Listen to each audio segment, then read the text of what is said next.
Como género dentro de las formas de entretenimiento, el terror suele presentar una serie de características, según la tendencia de cada autor. En primer lugar, los personajes más comunes suelen ser fantasmas, monstruos sobrenaturales y psicópatas, seres difíciles de comprender con mentes impredecibles, y que en general tienen una sed insaciable de muerte y venganza. No saber qué ocurrirá en los próximos segundos, en qué momento el asesino saltará sobre su próxima víctima, es un elemento del suspenso, que está íntimamente relacionado con el terror. Los primeros ejemplos de terror cinematográficos surgen con el expresionismo alemán, como fruto de las inquietudes sociopolíticas de Alemania de posguerra. Tras El estudiante de Praga de 1913, film de acendrado goticismo, llegó a las pantallas El gabinete del Dr. Caligari, films en el que un manicomio regido por un sabio enloquecido escenificaba el drama de la sociedad alemana, con las duras condiciones impuestas por las potencias vencedoras en la Primera Guerra Mundial, situada literalmente al borde del abismo. En los años 20, igualmente inquietante era el vampiro protagonista de Nosferatu, el vampiro de 1922, en la magnífica novela de Drácula de la iglesia de Bram Stoker.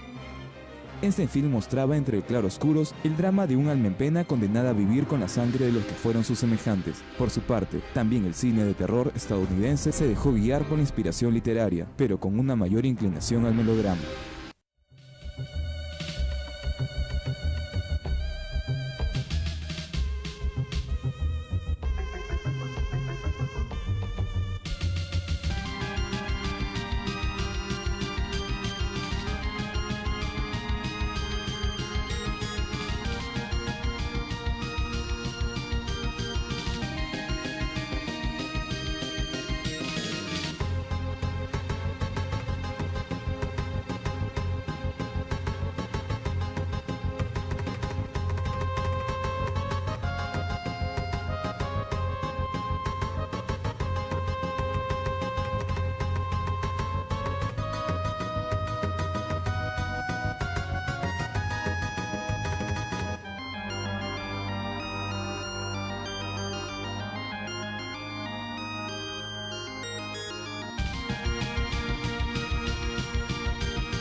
En los años 30, el género de terror tal como lo conocemos hoy se inicia en la Universal con Drácula en 1931, película que se vio muy afectada por su origen escénico y por una puesta en escena torpe.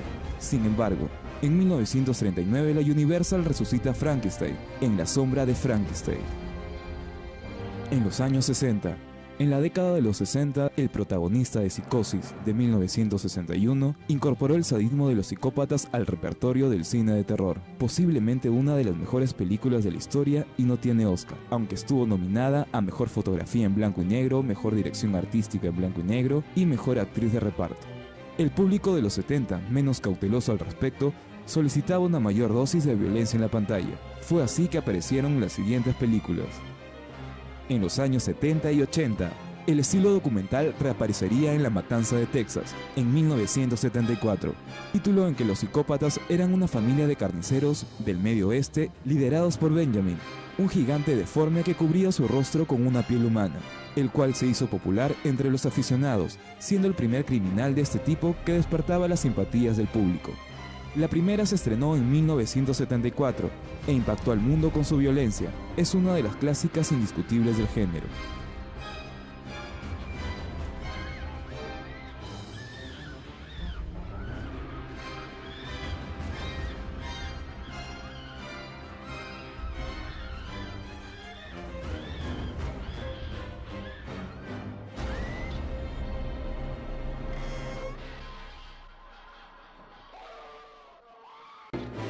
A finales de los 70 comienza a aparecer producciones en que los niños son el agente que trae el horror, por lo general asociado con las fuerzas diabólicas.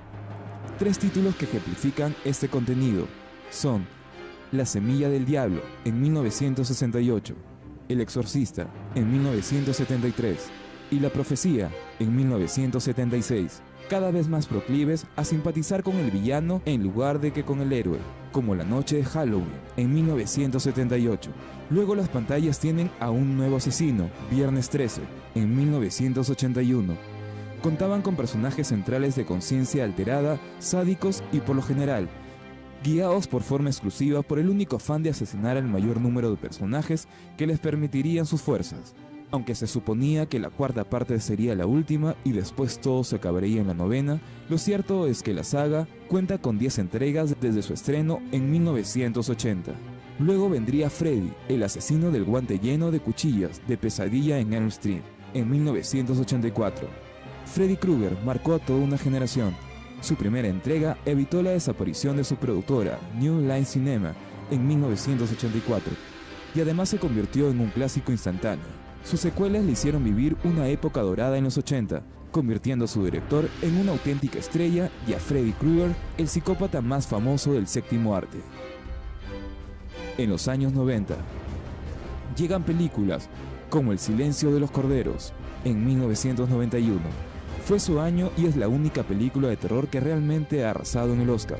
Un asesino con una máscara hace su aparición en Scream, en 1996, y El sexto sentido, en 1999. Su estreno provocó un fenómeno de público y de crítica, algo poco visto en ese entonces con respecto a las películas de su género, que mezcla el drama con el suspenso y el terror. Su protagonista cobró fama mundial por su interpretación. El proyecto de la bruja de Blair, en 1999.